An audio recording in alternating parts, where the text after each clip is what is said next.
Good evening, everybody, and welcome to another Friday Night Live here at the New Covenant Church. We hope that you had a wonderful week, and we are here together now. And so we say happy Sabbath to you, and welcome to another Friday Night Live, whether you are listening on the conference call or whether you are looking and viewing from Facebook or YouTube. We thank you for joining us this evening. We pray that you continue to help us out. You know, you can be that electronic evangelist or that digital disciple, and let them know Friday Night Live is on tonight, and I guarantee you, you'll be moved tonight as we go through this. We're talking about tonight. Our theme tonight is freedom from unnecessary negatives, and so what we're going to talk about is the gentleman who has started this, and the Lord is blessing him, and so we're gonna get with him momentarily. But again, I just wanted to say hello to everybody and welcome. I want to really say hello to my cousin Beverly. I was talking to her on the way in. I was telling First Lady, and she said, let me get, Big James' plate together so I can tune in. So, Beverly, if you're watching in Chicago, your cousin Corey is saying, what's up? Just a few announcements before we get started. We start tomorrow morning early at 9:30 a.m. with our conference call, Sabbath School. And if you are on the conference call, that's every Sabbath, and that number for the number is 425-436-6359. 425-436-6359 with an access code of 686-601 star. And then at 10 a.m. is our Zoom Sabbath School for our youth and young adults. That's at 10 a.m. And then at 12:30 p.m. is our in-person and online worship experience. We still talking about Black history, and so we want you to continue to join us here at this church or online. Tell somebody about it. Remember our theme this year is Let's Go. Let every transformed soul get one for Christ. That's our theme for this year. And so we want us to do what Christ has called us to do and not just talk about it. And then at 5 o'clock, we still in the sanctuary series, talking about stepping into the sanctuary, where we're talking about the Day of Atonement and how the type met antitype. And so we're going to talk about that to conclude this series that we've been doing. And then at 6:30 p.m., our young adults is having a sip and paint. Having a sip and paint at 6:30. And so they want you to join for that. They'll be drinking something that's nice and non-alcoholic and paint at the same time. And so as you see in the caption, it says, bring your boo if you are alone or solo. Now, if you have a boo and you ain't bring her, don't try to come hook up with one. Amen, somebody. And so we want you to come on out and enjoy yourself. And then on Sunday, our security Director Jeff is asking for all security personnel to meet here at 10 a.m. For another part of our security training. And so please join for that. And then on Monday, we back here for Bible University. We start at 7 p.m. And so please join us for that. We are talking about Andrew. We're talking about Portraits of a Kingdom. We're talking about the characteristics of the 12 disciples. And how they play an important part in who we are today and how we can relate. And then on Wednesday, we are in Revelation chapter 3. We're talking about the Church of Philadelphia. So a star-studded week and week to come. And so please, once again, just remember that we are doing our best to do all we can. Got some good news for you tomorrow. I'm going to share it with you tomorrow, how the Lord has blessed us to be an even bigger contribution to our community. And so that has just come through. And so tomorrow we'll talk more about it, of how God is blessing our church to be more active in our community. And so continue to keep us in prayer as we continue to want to work with our community hands-on. Not necessarily to proselytize people, but to let folk know that we are here for them and their needs. So without further ado, we have a word of prayer, and then I will let you know what we're talking about tonight. So let's pray together. Father, be with us as we come together. We ask, Lord, that your spirit will be with us on this evening. In Jesus' name, amen. I came across this gentleman because I'm new in the area. I wanted to meet him. And so when I met him, it's like I've been knowing him for years. And so our spirits kind of kindled together to the point where I said, listen, I need you to come on this Friday Night Live. I've met him digitally. I saw him in the news so often, and I'll let him explain what all that means. But I had to meet him because he is definitely has stock in our community as a community activist. And so tonight, as we're talking about community activism, we need to understand that the church and we as individuals play a key role. And throughout civil rights movement and before that, the church played a very important role in who we are and what we mean to this community. And so it's imperative and important because our community continues to be plagued by the violence, the drugs, the crime, any and everything. And it's almost as if we're losing sight on what we need to do. And so as we come together this evening, we want to talk. Remember, if you have any questions for our guests, you please call in. Text it at 901-930-6215. Any questions, please text it 901-930-6215. Our guest tonight is Mr. Stevie Moore, and please check out this video. He is the CEO and founder of FFUN, Freedom from Unnecessary Negatives. So check this video out. Then we'll talk with Stevie Moore and the crew from Freedom from Unnecessary Negatives are responding to the violence like we saw this morning. The group gathered in Whitehaven to denounce the killing of 120 people so far in 2020. That's why they are establishing a crime tip line to give people another safe option to report crime. Let's say something about it before it happens, okay. So maybe you can come in and say, hey, your boy's finna do something wrong. Yeah. He got a gun, I saw it. Yeah. We can intervene and maybe stop somebody from dying. That's why I'm so passionate about the tip line, because I tried it before. Okay. And it works. You can call the tip line at 901-417-7361. Your call will be totally anonymous and confidential.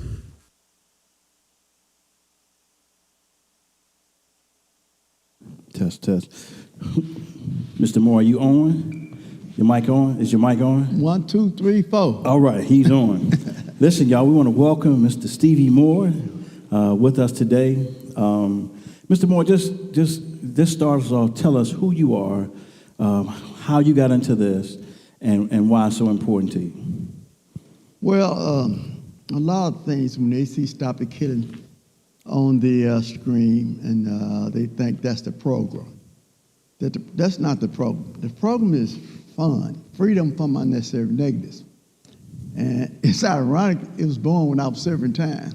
Okay. I was laying on my bunk in the kitchen dorm. And what you serving time for?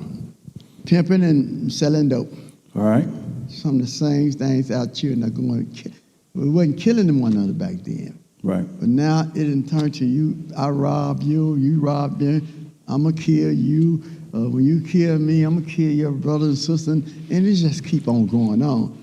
It's retribution, back and forth. Right. But I was laying in my bunk one day, and it was so funny because we checked one another. We talked about one another, mama, wife, right. Girlfriend. That's what we would do in jail. Okay. And it came to me that everybody in jail is there for negative behavior. Right. And if we can stop the negative behavior, we can empty the jail cells today. Right. I know it's true because I've been out of jail 41 years. Been out of jail 41 years, okay. And so I haven't been back. I teach at the same jails I did time in. And in my class, in the penitentiary, they always ask me, said, Mr. Moore, how you stay out of jail 41 years? And I said, well, I learned a magic secret. And they asked me, what is that secret? I said, I stopped doing wrong. It works like magic. Right. I don't have to run from police no more. I can run with them. So those are the kind of things we got to teach our young people. That's when Freedom started, back in '83. She stopped the killing. It didn't start till 2003 when my son got shot in the head with an AK-47 assault rifle. Where was that at? That was at a club out on... Here in Memphis? In Memphis. Okay. And just when I started Stop the Killing was an add-on because we was doing Freedom from Unnecessary Negatives. When I got out of jail, we started working with schools, with children. And this same thing need to be done today, but we just don't get out and do it. See, we call our children them bad, but well, I ain't gonna call the name, this and that, gang bangers. Right. But you show me one child that was born bad. Right. You can't fathom one. Right. God didn't make nothing bad. Right. They got in bad situations, no obedience, bad neighborhoods. We got those problems. Right. But we keep on labeling our children, and that's when they come up and start shooting these pistols and that. We gave them that. We gave them the label. Right. Y'all gangbangers, y'all this, that, y'all ain't no good. Boom, boom. You know the names we call them. Right. But they all our children. And what they need is showing that we love them, man. Instead of ostracizing them and criticizing them all the time. That's wasn't how they was born. Right. So before we get into that, so what I would like is our viewers to know you, right? So you said you was in the penitentiary, you lost your son to violence. Tell us a little bit more about you before we talk about solutions. So what kind of background did you come from? You said you was into pimping and selling dope, and then some transformations began. So help us understand who Mr. Moore is, and how many children you have, and all that good stuff. But you know what? And I tell people, we are in hurting, and we still hurting today. Well, I was hurting. I remember my mama telling me, Daddy wasn't there, boy, you need to stop selling dope, because I was picked up a trade of tailoring. Okay. But I was selling that dope, and my mama said, boy, you ain't making no money selling no clothes. Right. And she was right. But mothers, God, mothers are so important because they love you in a way. Right. I remember I used to come home drunk, and my mother said, boy, don't come here no more. You ain't getting in. But the next day I was on the couch. Right. Right. Because that's the love of a mother, Right. female. And I didn't know it back then. Right. And I was doing, and what our young people are doing now, Okay. it's what the neighborhood teach us. Daddy gone, he is dead, he's sprung, or he in jail. Right. So, and our children watch us. Let me tell you, I got 3 boys. Well, one dead now. All of them sold dope. And how people sit up, and parents do it all the time. Right. I don't know where my children get that from. We taught them. Right. Right. I didn't teach them to sell dope, but they were watching me. Right. My 3 years old, they wasn't watching me, but when they got born, they heard your dad is selling dope here, or your dad is the king of this, blah, blah, blah. And so what you think they're going to pick up on? What you doing? They're going to pick up on what I'm doing. I have young ladies come and see, they don't know why their daughters are having sex at a young age. Ask yourself, what was you doing? Where did they get it from? Right. They saw that woman, that man walking in and out your house, or several men. Right. And now you wonder why they're selling their body or getting their body away at 12 and 13. They learned it from us. And everything, our young people, they watch us. And people get it wrong. We are not teaching them to do this. Right. They are watching us and learning it. Right. I ain't never told my boys to sell dope. Right. When my boys were 3 or 4 years old, I got cussed of them when I got out of jail. Because me and my first wife, we separated. And I don't blame them. Because I was doing some of everything. Right. But she gave the boys to me, and I went to juvenile court. And since I had the babies, they asked me, well, where the mom at? I said, I don't know. And they asked me, did I want to file child support on her? And I said, no, these my babies. I had to learn to cook. Right. Because I raised them 8 years by myself before I remarried. Okay. I used to feed them pork and beans and weenies. Right. Boy, now I can cook spaghetti, Right. dressing, everything. Right. I had to learn that for my babies. But we need to, where I see ourselves at right now, we're in the blame mode. Right. That man blaming you because you the preacher. Right. You ain't doing what you're supposed to do. I'm blaming the police department. I'm blaming the politicians. I'm blaming the judge. We blame everybody. But my question to everybody I see, what are you doing? Right. What are you doing? So on that, so in 2003, your son was murdered. that brought in Stop the Killing. So what exactly how did you use that traumatic experience when you saw your son laying in the street to start, what you're doing now? Well, that was one of the most. I'm an old pimp. I sold dope. I didn't think nothing else could help me no worse. Back in the 70s, penitentiary, they told me I wouldn't even live to get 30. I didn't care. Right. But I'd made a 41-year life now because I'm sure 71. 71. All right. But I made a vow to God, my son, myself, that a parent shouldn't have to go out in the street and see their kid laying there dead. Right. Since 2003, I've been over to 100 funerals. I just left for one, Christmas morning, 7-year-old. Right. Wasn't doing nothing. But when you see these killings, man, it just pulls something out of you. Right. So what I do is fun. Stop the killing. I go out on the street. I hear not 3 blocks from here, let's close these apartments down. Okay, let's do this and this. But no, how are we going to reach them? We don't know their story. Right. We just see the ending of their story. So we say, oh, that old girl, I can't call all these names right. Right. But young lady, I got about 4 families I deal with personally. The oldest one is 30. She got 8 children.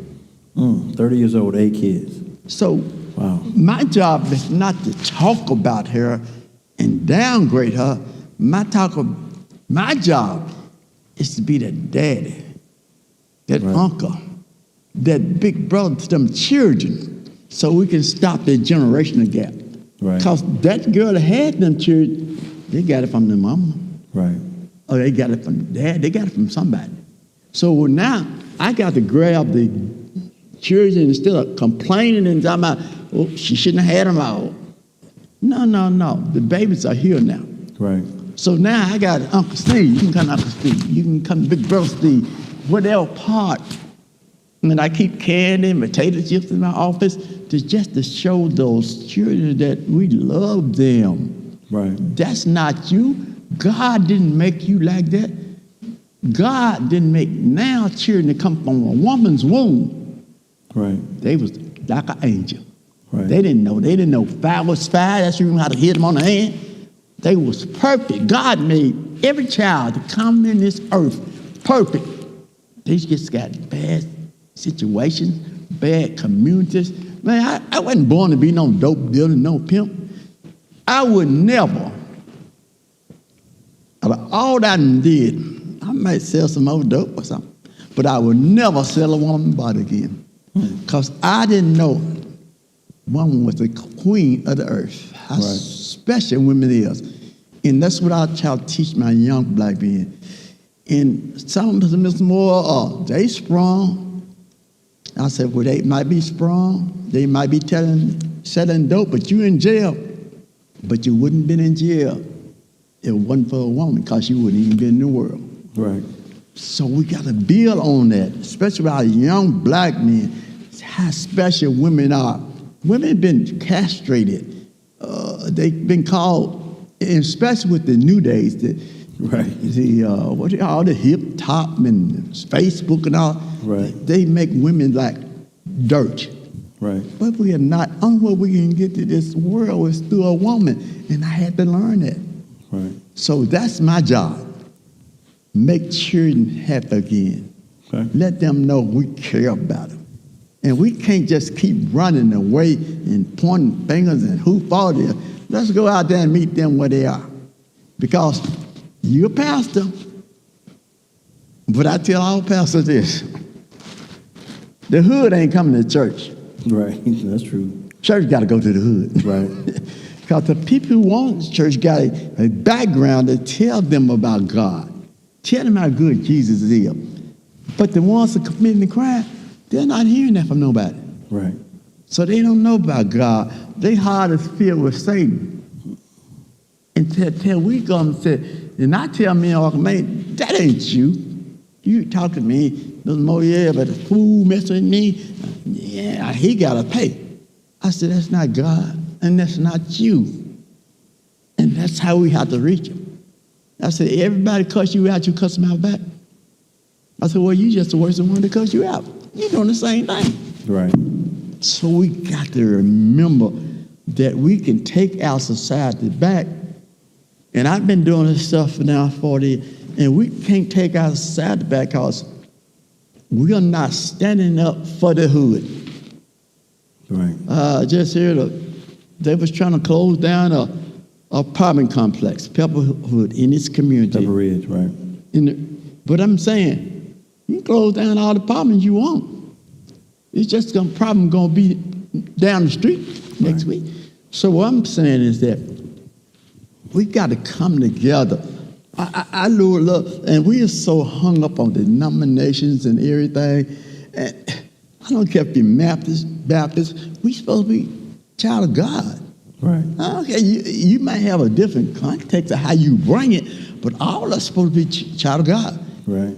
I didn't know that till I went to jail and I met well, it wasn't a pastor, he's chaplain. Uh-huh. And he's been dead 23 years. I'm still at his church. Mm. And he told me one day, he said, boy, if you work half as hard for Jesus as you do the devil, you'll be a hell of a warrior. Right. I laughed at him and said, yeah, but I got a red bone, I want to say. Right. But as I grew, got to know the Bible, and I understood he'd been gone 23 years, but he was right. Right.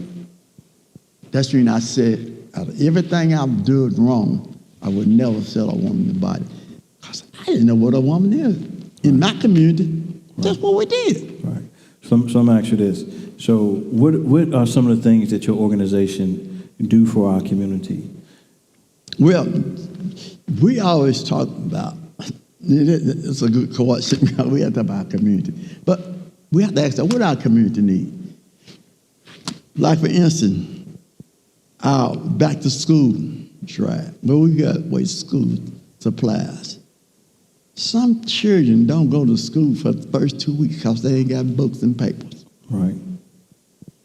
This year, I think we gave books and stuff to over 1,000 children.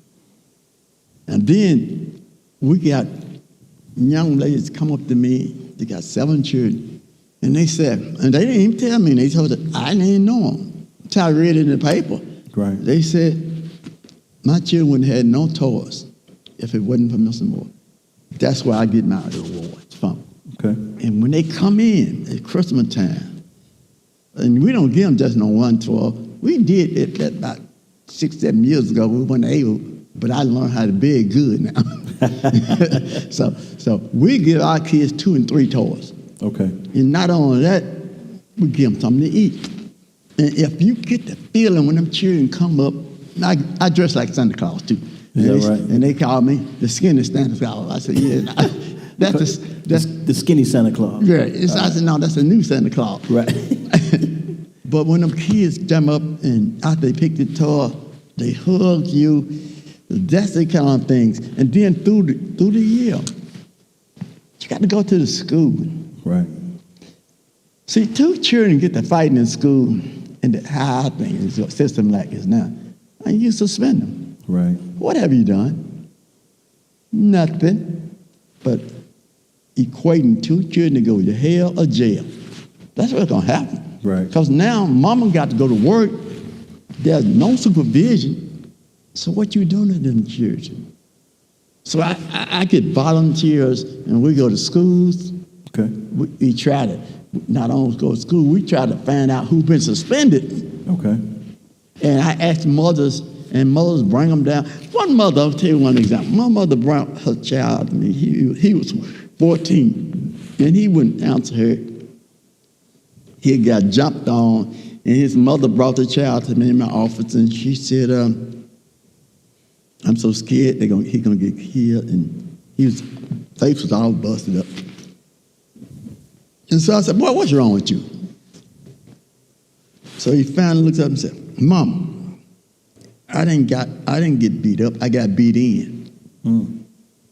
See, you got to get beat in the game or be out of the game. Right. And what's the problem with our community, and everybody these children in the games don't want to be in the game. Right. They have no choice because the mom and dad ain't there. They don't have no support system. So the only support system is they got with the game. I can hear young people tell me, man, if my parents, blood is my game. But I got a different when they tell me that.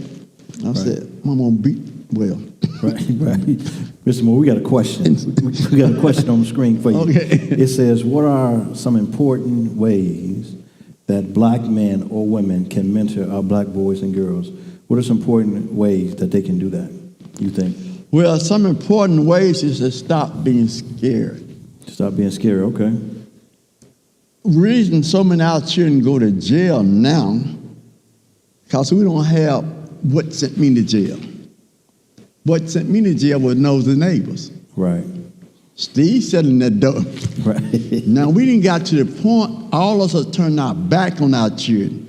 I don't have nothing to do with it. Uh-huh. That's why we started a tip line to tell them, say, call the tip line, so if you're afraid of calling the police, you can call us. But we have turned our back. Our community has turned our back. And I'm sorry. We have turned our back on our children. Right. Prime example. Everybody heard about Floyd in January, the police in Minnesota. All over our country, people hollering Black Lives Matter. And if the police doing wrong, let's get his butt too. But in this city, 31 children last year, under 17 died of homicides. Right. And you don't hear a word. Nope. It's so quiet. So if you want to help, let's join in and say, enough is enough. We tired of this mess. I'm coming out the closet. I don't care if y'all come at me. Come at me. I tell them all the time, okay, I got God on my side. But when I see your butt doing wrong, I'm saying something. I'm telling somebody, and don't do it in front of me, because I'm going to tell it. And one time they told me about 5 years ago, I don't know how many years ago, I was on TV and I was saying, I'm snitching. And I had some preachers call me and said, don't never say you don't snitch no more. Mr. Moore, that's dangerous. I went and checked what snitching meant. And I found out snitching is something you do to save yourself. Right.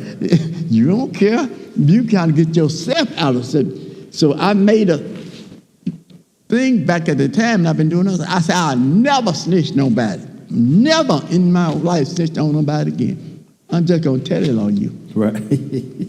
Good. So if I say I'm going to tell it on you, I ain't snitching. I already told you. Dude, and everybody in my neighborhood know. When they crowd up on the corner, we know who these kids are with these guns. And everybody always talking about an instance at Cannon Street School. 13 shot of 13 at school. If we started punishing the parents and the adults, that 13 locking him up wasn't going to do no good. But if you went and got his dad where he got that gun for and locked him up. Right. It's a different ball game. So we got to punish adults and stop talking to these children so bad. I get sick of hearing that. No, come on, y'all. Adults, let's get involved. These are our children. They didn't come out of space. Right. A woman had them. Right. A dad had to be there. A father, at least, because a dad is there. A father's anybody have them. So that's what I tell when I get that question. Where you at? So your biggest thing is we need to get involved. We need to get involved. Wait. We got another question. It says, how can we best help children, teens who have been initiated into gangs? How can we help them? We got to start to be in the game that the gangs are. They beating us. Right. We ain't got nothing for them to do. Like, one thing I do, I go out and say, hey, you in the game? Well, come on, join my game. We're going to play some basketball. They're going to create a football team. We're going to do some stuff like that they like. And most important, if they mess with you, we're going to be there for you. Right. We ain't going to let them jump on you. So we tell young people to get out the game, and but where you at? Right, right. Where you at? Where you at? When he get out of the game, he wants to get out of the game. but he got to get beat out the game. Right. So come on, y'all. Let's come together and stop all this. If we would come together, if I could have stopped killing, I would have stopped it 19 years ago when my kid got. But if we put our ideas together, if churches come together, religious people come together and stop bickering one another and stop being, oh, I'm this, I'm that. No, it's not about that. It's about our children, and that's what bothers me. We are not thinking about our children. This is my program. This is your program. That's not what we're trying to do. All of us want to stop the killing our children. That's my frustration. I don't see our community getting frustrated about our kids dying. Let me tell you, Mr. Moore, I appreciate your passion. And the unfortunate thing is we've become closed eyes to everything that's taking place. That's the answer. You the answer. We close down. Now it's not so bad to close eyes. It's got to be like, did you hear about that? Right. Once he shot 5 times. But what you gonna do about it the next day? Right. We're not doing it. We're not committing ourselves. Right. Come walk with me out in these streets. If you want to know what you want to do, come walk with me a couple of days. Why do you think people are scared to do that, though? Do you think we are afraid for our life, or we just so caught up in our own stuff? Why do you think people won't walk the streets like it used to be to go and get our kids? Because I can remember times growing up where they would go get their kid to save them. And now it seems like, people don't care. Why do you think we've come to that point in our existence? Because we didn't ever create another Martin Luther King. He said nonviolence. He walks the streets nonviolent. Sure, you might get hurt.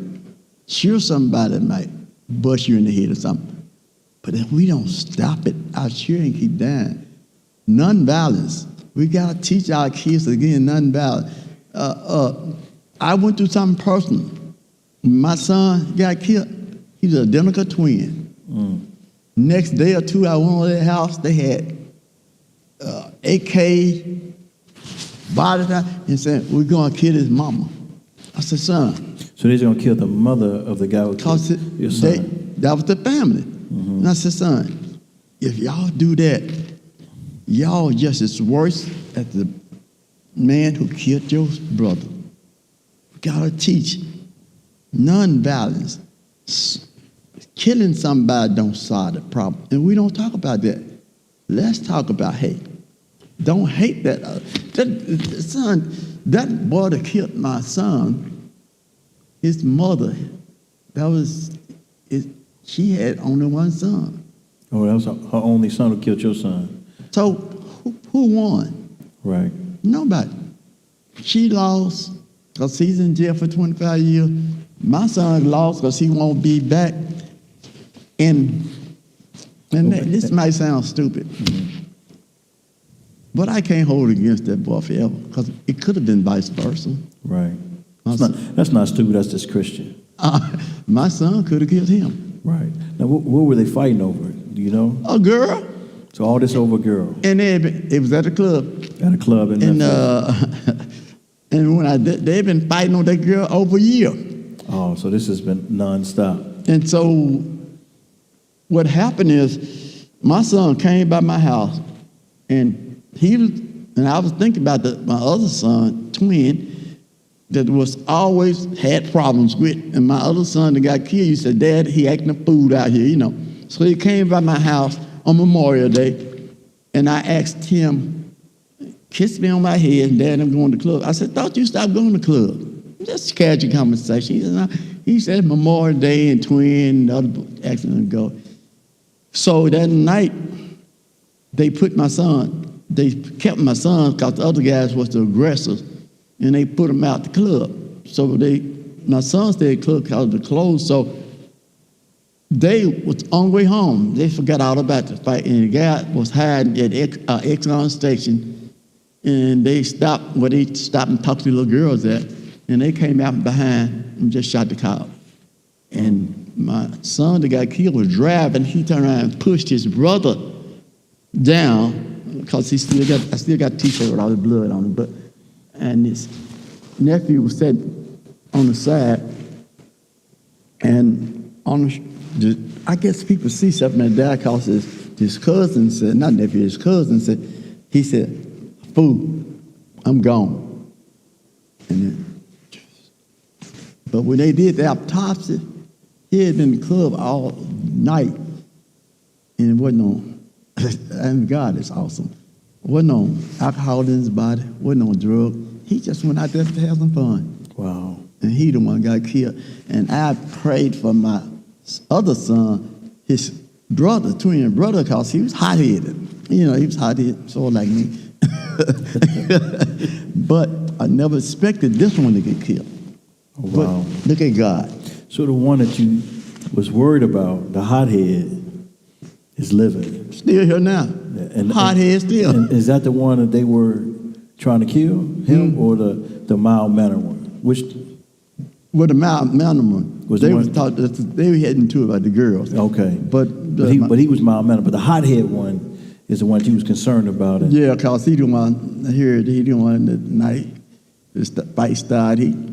He jumping in the fight. He gonna jump up, you know. So. But the It just- mild-mannered one, right? It just so happened the gun hit him as they were driving out the driveway. He went to pull it off after the guy started shooting him. He went to pull it off. Bullet caught him as the car was turning out. Okay. Yeah. And that's when he said he turned around and said, "Get down, man." Or hit him in the eye. So that gave me.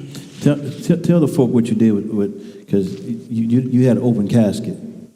Yeah, I told him my ex-wife, they wanted me to have a closed casket. And I said, no. And I want to see young people, they go to clubs and everything. When you have a funeral, they fill up the church. Right. And I said, no, we're not having no closed casket. Because I said, this is not TV. This how you going to look when you get shot in the head with AK-47. And I want y'all to see the real thing. So I left the casket open. And because I want all the young people to come see it. And I kept pictures, blood church. I'm saying, I go around right now and tell young people, if you don't change your ways, you're going to hell or jail. That's real. Wow, Mr. Moore, that's heavy right there, though. You're going to hell or jail. Yeah. To watch your son come pull up and then have an open casket. And the worst part to me, what really triggered me is that when you're dead on a rap, they don't pick your body up. Right. And the police stopped me and said, you don't want to see this, because all I saw was blood running down the street. Mercy. And I didn't even know his eye was blowed out till the next morning when I went to the funeral home, and I saw there wasn't no eye there. And I said, I'm going to fight the rest of my life. I don't care what it takes. Y'all can threaten me. Now, I've been threatened before. Right. I don't care. I got Jesus. That's right. And that's enough. I'm telling you, I done tried it. I've been out in the cone. I've been out on the streets. I've been, and what thank the God do to me. I've been in some communities and some guys have approached me, but God sent some of the same guys. Man, get out of his face. Right. That's Mr. Moore. What you doing? Oh, man, because I walk out there and have a suit on or something. I'm running late to organization, they having a meeting or some community thing, and sometimes they have them in a suit, and sometimes they'll challenge you. Right. But God sends some rescuers to me every time. That's all right. Listen, y'all, we're talking to Mr. Moore, and I don't know about you, but it's something here. No parent should ever have to bury their children, especially in such violence. And so we want you to call and ask questions. The number is 901-930-6215. We're thankful that you're here. We have another question for you. It says, what words do you offer to those who have lost loved ones to violence? I offer the same words in the spirit, y'all. We haven't had the last year or two because of COVID, but we used to meet every year in the park. And I tell parents, don't remember that he died. Okay. remember that he lived or she lived. See, when my son died, he was 23. So I stopped remembering that day he was laying on that ground. Okay. I remember when I used to take him to basketball. Okay. I remember that I used to beat them, but I remember they got about 15 or 16. I couldn't beat them no more, so I used to say, oh boy, I let you get away with that. Right.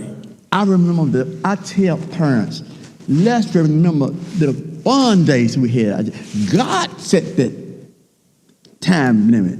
Right. And we think it's always negative, but it's negative when you sit down and do nothing. It's negative when you sit down and pity yourself. No, God didn't take my child for nothing. Right. God took my child so I could be a fighter, a warrior for him. Come on now. That's what God did. He don't sit down, Steve. Your son didn't die in vain. But get out here and save that other little boy. Save that other little girl. So I glorify in it. Thank you, son. You're gone, but Dad is still fighting for you. And I will still continue to fight for my rest of life. So don't sit down and take pity parties. Because look next door. Right. And stop that other little girl or the other boy from getting killed. So that's why I tell them all the time. Glorify to God. Let that baby be yours. That's right. And we want to stop them so this other parent don't have to feel, because God didn't make no mistakes. Right. Now that's a word, Mr. Moore. God ain't made no mistakes. Yeah. So that's the reason I can do this work. I've been doing it 20 years now. And I can smile when I'm doing it because I can see a mother say, hey, you stopped my little son for selling dope. He married now. He got 2 children. Come on now. My boy he got out of jail, and he thanked you for helping and talking to the judge, the prosecutor, to help him get out, get him back on the straight road. That's my job, and it's not my job because I wanted this. Is my job from God. God gave me that job. That's all right. And so I'm still fighting. And I'm telling all you parents, when you lose your loved one, it's a challenge for you. Come on, y'all. Let's help save and stop some other mother and father from going through what we had to go through. Because it didn't happen by mistake. That's right. God, it's an order from God. And I believe that Right. to the bottom of my heart. And I said, I done saved a lot of children. So that's what I do. That's my fight. And that's how I answer that question. Let's not pit ourselves. Right.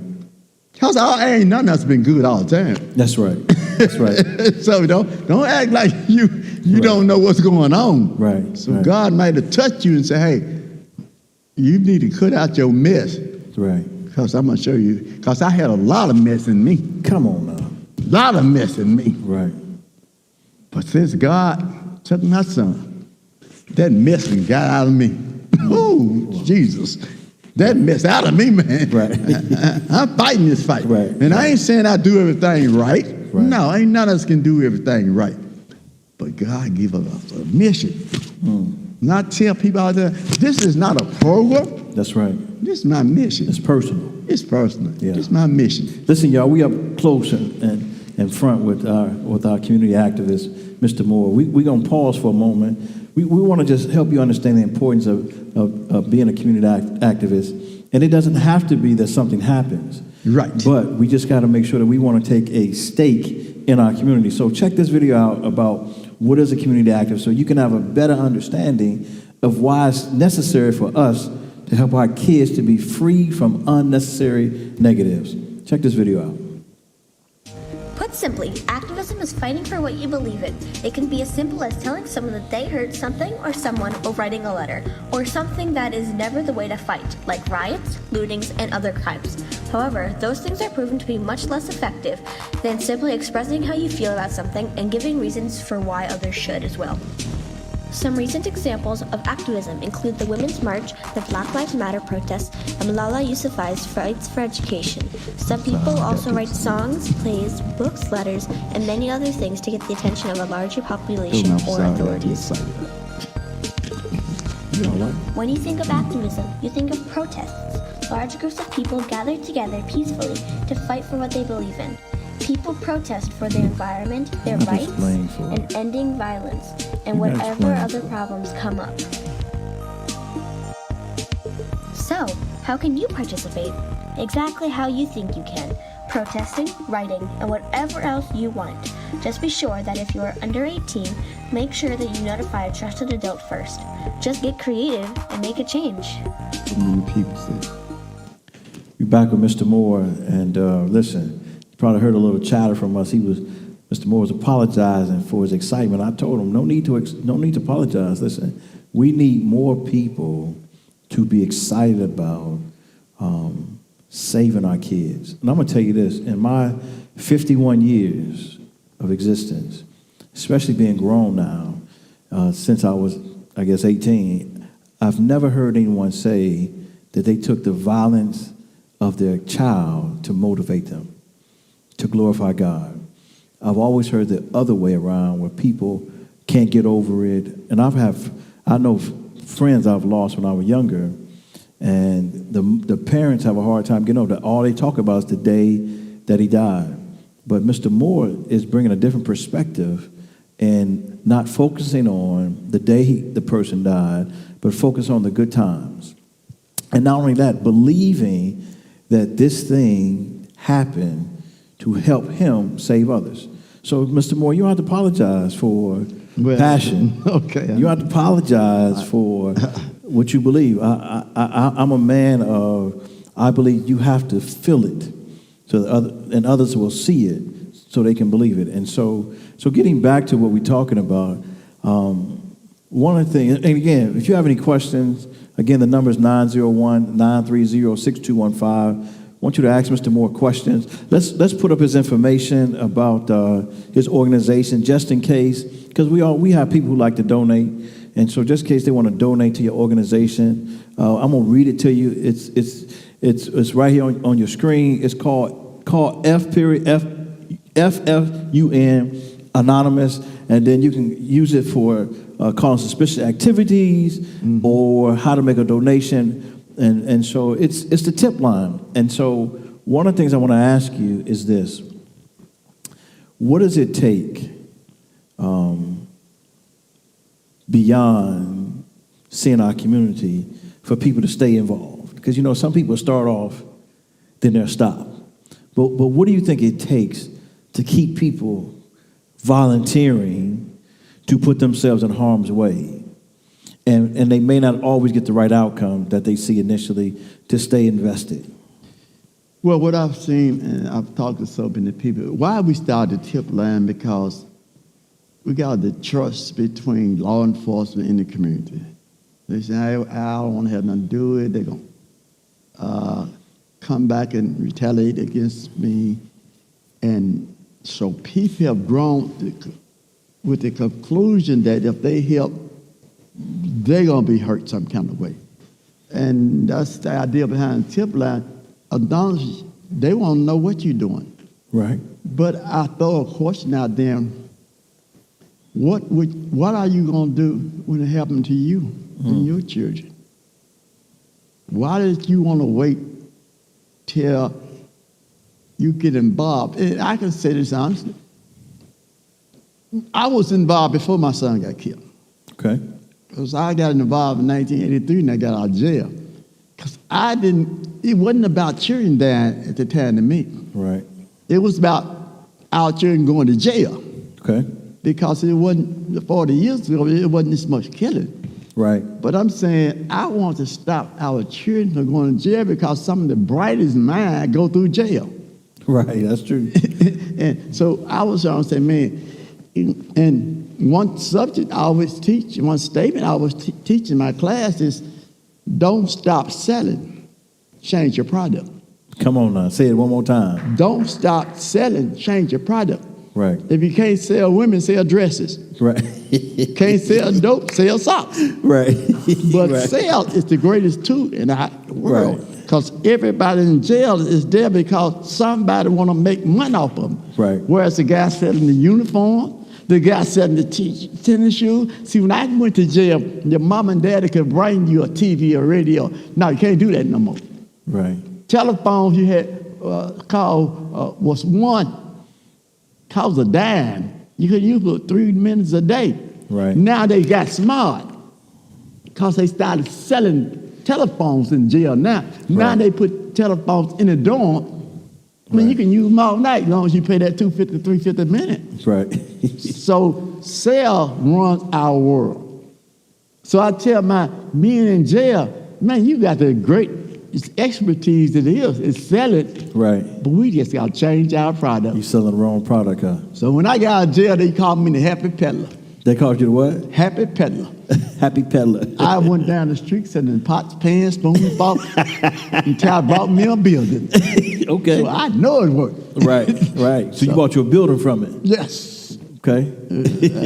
Down on Marshall Street, down on in the middle of downtown Memphis. Right. And, I was selling so much, I didn't care. I was going door to door, knocking on doors. And then I would go on the corner and raise my hood and make them think it was stolen. Right. And they think something. Anybody think they gonna buy something, we Right. make them think it's stolen. They think they getting a deal. So they gonna buy it. Right. It's when the what's called first came out, the big the computers and things. Right. You put bricks in them, Right. close them up. And say, do like that trunk. Right. Okay, man, come give me two.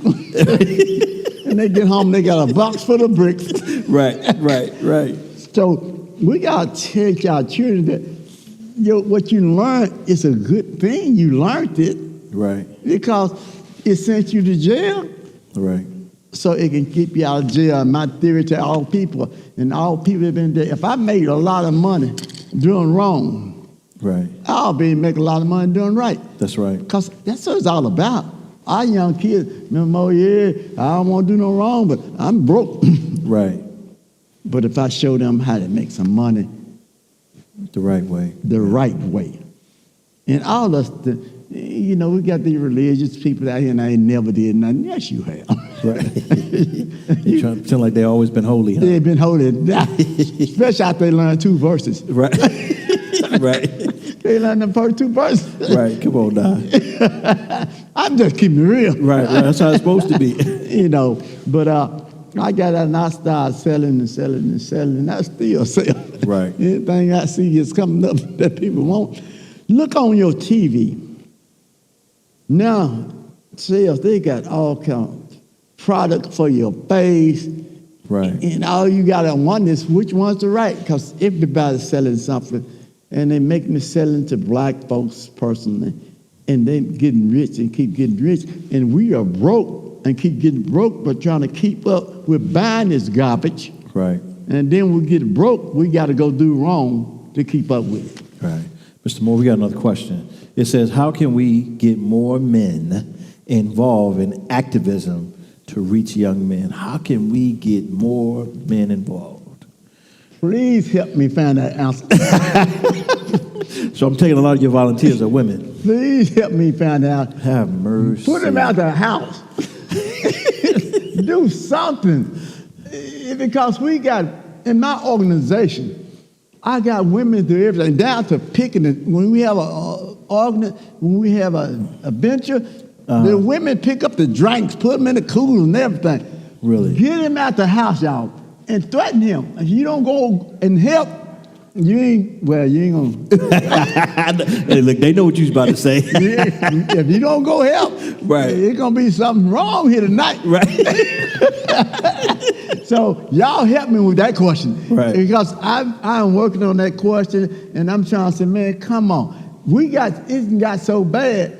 Our men, I mean, the good men, man, I ain't going out on the street shoot. I could be in the house before 7. I don't go out there. Mercy. That's what our mamas used to tell the children. Right. Be in the house. Now you got grown men going in the house and talking they ain't gonna go out there. They ain't coming back out. But you go out there to do your thing. Right. You gonna leave that? I'm gonna leave that alone too.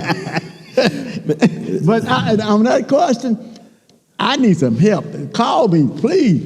And I would love to get information on how can we motivate our men to get back out there. Mercy. Because that's the only thing gonna solve this problem. And that's all that's out there is young boys who need to see men. Need to see men. They need to see men. And men talking about, I don't want to have nothing to do with it. Yeah. So whoever asked that question, please call me personally and let's deal with that question, because I've been dealing with it forever. I ain't got the answer to that one. Right. Listen, we run out of time, Mr. Moore. We appreciate you being here. We will continue to pray for you. I'm going to have a prayer for you. Mr. Moore and I, we also talked about, because I'm going to hang out with him, I told him, we also talked about having a forum to come up where we have a Friday Night Live, where we have a forum of police officers, community activists, and we come together to talk about ways that we can continue to help our community.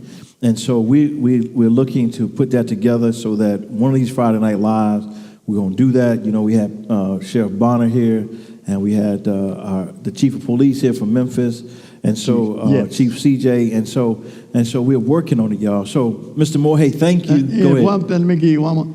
Let's not always look at the chief, because that's an excuse of our young, so many of our black young.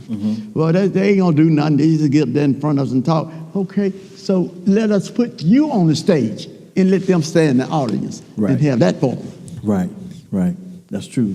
One thing I want to tell y'all about Mr. Moore here, he knows a lot of people in Memphis. Yes. You know, even though the trail he's been through started off not looking well, being incarcerated, for the last 41 years, he has proven that rehabilitation does work. He knows a lot of judges, a lot of politicians, all of them, a lot of important people in the city of Memphis that give him a call. And in his modesty, he didn't even mention that tonight. But he has a lot of contacts. He's up for a humanitarian award and all these other things. And so we want to thank you for gracing us today. No, thank you for having me. And I'm thankful for you coming into my life. I'm excited about the things that we're going to do together to help my church and your organization to bridge a gap so that we can help our young boys and our young girls who are in desperate need. So after we pray, brothers and sisters, we're going to show you a video to end with about how to empower our youth to be community activists. Pray with me. Father, thank you for Mr. Moore. He has been ordained by you to do what he's doing. It is our prayer tonight, Lord, that you continue to cover him and his people, cover his organization, allow him to be effective, Lord, to help in the changing of lives. But we heard a call. He needs men. So, Lord, we're praying that men will step up to the call of duty and help our boys, who are our sons, our nephews, our grandsons. Help us, Lord, to help him. So please, Lord, bless him financially, bless him with people power, but also cover him by the blood. We thank you in advance. In Jesus' name, amen. Thank you again for joining us tonight. As we end, we also need our youth to be empowered. God bless you. God keep you. Please join us tomorrow at 12:30 Central Standard Time. Peace. We out here. Let's go. Yeah, Let them know why we here. Why we here? We here to stop the gun violence. You already know. Okay. Yeah. We came from all across the entire country to be here for a specific moment because I want my people to feel empowered.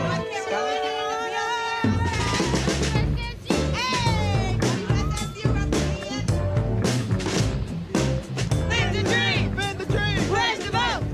Where's the vote? Defend the dream. Defend the dream. Where's the vote? Where's the vote? Defend the dream. Defend the dream. Where's the vote? Where's the vote? Defend the dream. Defend the dream. Where's the vote? Where's the vote? Defend the dream. Defend the dream. I work with all folks who are under the age of 35. Most recently, we worked on clemency for Centoya Brown. We work on things like the Women's March, March for Our Lives, and gun violence prevention reform. They kill us in the car, they kill us when we're traveling, and they kill us in our classroom. This is about all the young black people that you look at right behind you. That's what this is about. Every black woman, every black. In my college career, I was running for student body president at a predominantly white university, and someone hung a noose on my campus while our tuition was increasing over 80% in the span of 4 years. I chose to fight for education, I chose to fight for democracy, and I chose to fight for racial justice to make sure that my community and people coming after me didn't have to go through what I went through. The person who's responsible for this workshop, Tiffany Lofton, she served as president of the U.S. Student Association here in Washington, and as an undergrad was also elected to leadership roles in student government at UCSC. And so without further ado, please join me in welcoming Tiffany Lofton. This country and our people do not take into account how serious the experience is right now for our young people who are living in a Trump era. That my students email me and they call me all the time and they're Tiffany, so there's a building named after a white supremacist or a KKK founder. We want to change it. How do we deal with what's happening and what's going on? And our students who are amazing and intelligent, talented students still have to be civil rights leaders right now, today. We grew up in a world where if you do not see people who look like you, then all you'll see is other folks who don't look like you winning the victory and succeeding. And then you'll think that you can't make it, or that can't be you. I look at Michelle Obama, I look at Fannie Lou Hamer, Issa Rae, Ava DuVernay. I look at a list of black, phenomenal, powerful women who make space where space is not given. If it weren't for women like that, we would not think that we are able to do it, that the space exists, or that it was even possible. We don't need to be scared of the power that we have.